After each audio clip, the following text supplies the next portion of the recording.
दर्शक बंधु गदा पद्म चक्र शंख आपण माने तो निश्चित जानिथिबे भगवान विष्णुकर यह अत्यंत प्रिय अटे। भगवान विष्णु ए सबु बिना अधूरा होइथांती। तेबे आज आमे भगवान विष्णुकर चारोटी प्रियर जिनिस मध्यरु गोटिए जिनिस बाछि जानिबा आमर भाग्यरे कौन लेखा अछि।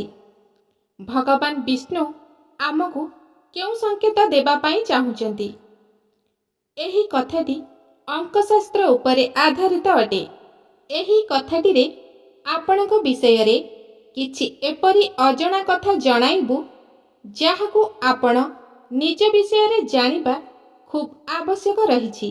देखंतु एही दुनिया रे समस्तंकर निजस्व चिंताधारा थाए जहाँकि सेमानकु अन्यमानक ठारू अलग करिथाए।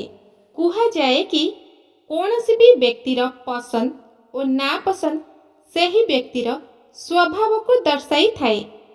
कौनसी व्यक्तिर चॉइस द्वारा आपण तांकर जीवन और स्वभाव सह जड़ित रहस्य विषय रे जानि परिबे। तेबे दर्शक बंधु तळे दिए जाइथिबा चारोटी जिनिस शंख चक्र गदा पद्म चिन्ह मध्यरु केवल आपण विष्णुकर नाम नेई आपणक प्रियर गोटिए जिनिस को बाछिबाकू हेबो एवं सेही जिनिस अनुसारे आपण जानि परिबे आपण केउ भली व्यक्ति अटंती एवं भगवान विष्णु आपणकू केउ संकेत देउछंती। तेबे भिडियोटी को देखिबा पूर्वरु जय श्री कृष्ण कमेंट बॉक्स रे लेखिबाकू आदौ भूलिबेनी। आपणकर मंगल हेबो।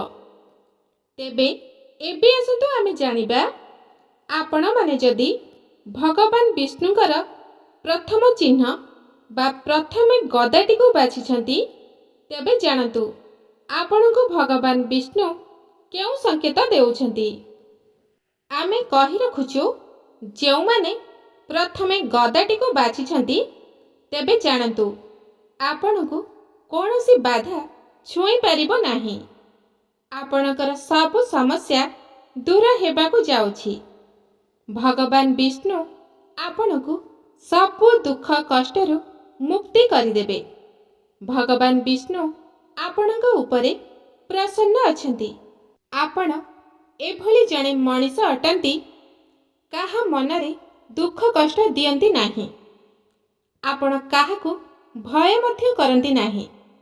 निजे निज कामरे सर्वदा व्यस्त रुहंती एवं सच्चोट रहिथांती।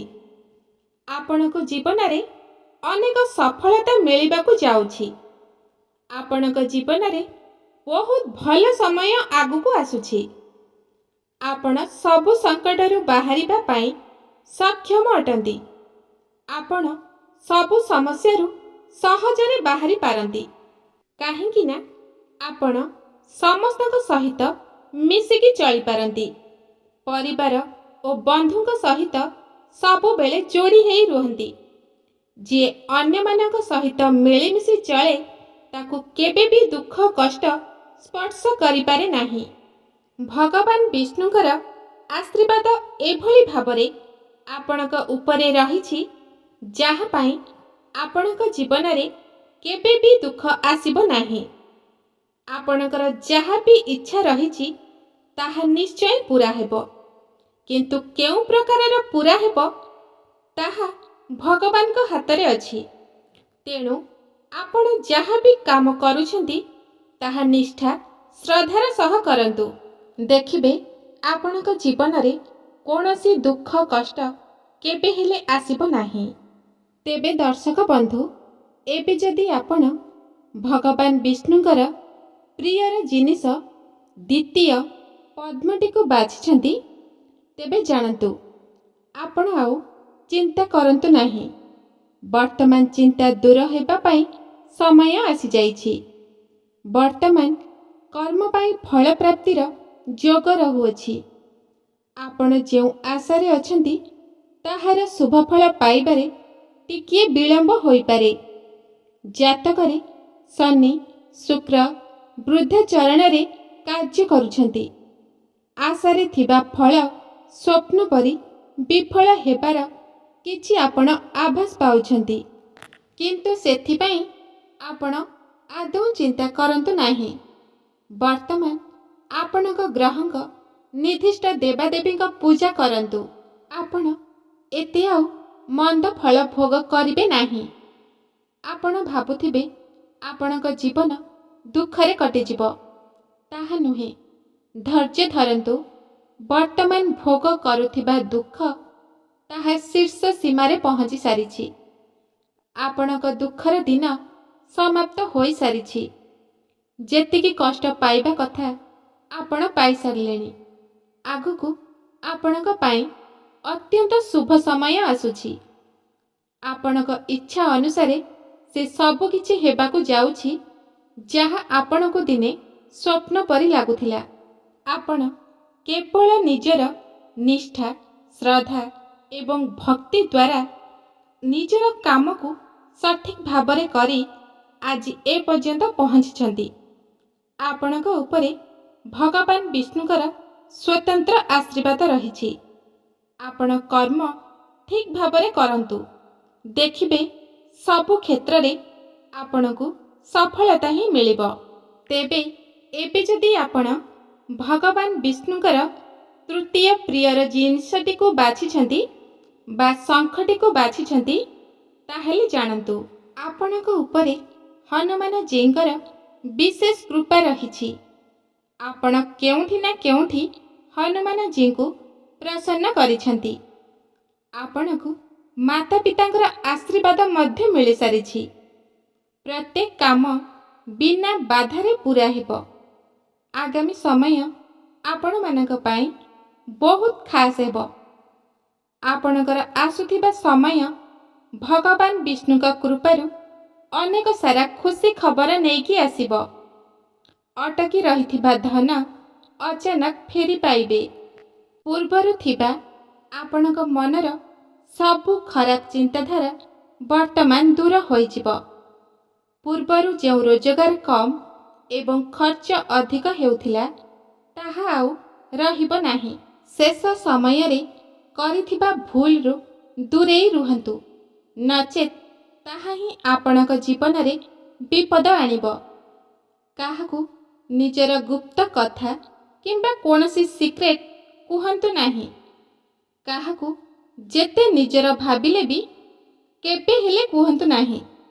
ଆପଣଙ୍କର ଋଣ ଶୁଝିବାର ସମୟ ଆସିଯାଇଛି। ଯେଉଁ ଧାର କରଜରେ ଆପଣ ବୁଡ଼ି ରହିଥିଲେ, ସେଥିରୁ ଆପଣଙ୍କୁ ମୁକ୍ତି ମିଳିଯିବ। ଆପଣ ଭଗବାନଙ୍କର ପୂଜାର୍ଚ୍ଚନା କରନ୍ତୁ। ସ୍ୱତନ୍ତ୍ର ଭାବେ ଘରେ ହୋମ ପାଠ କରନ୍ତୁ।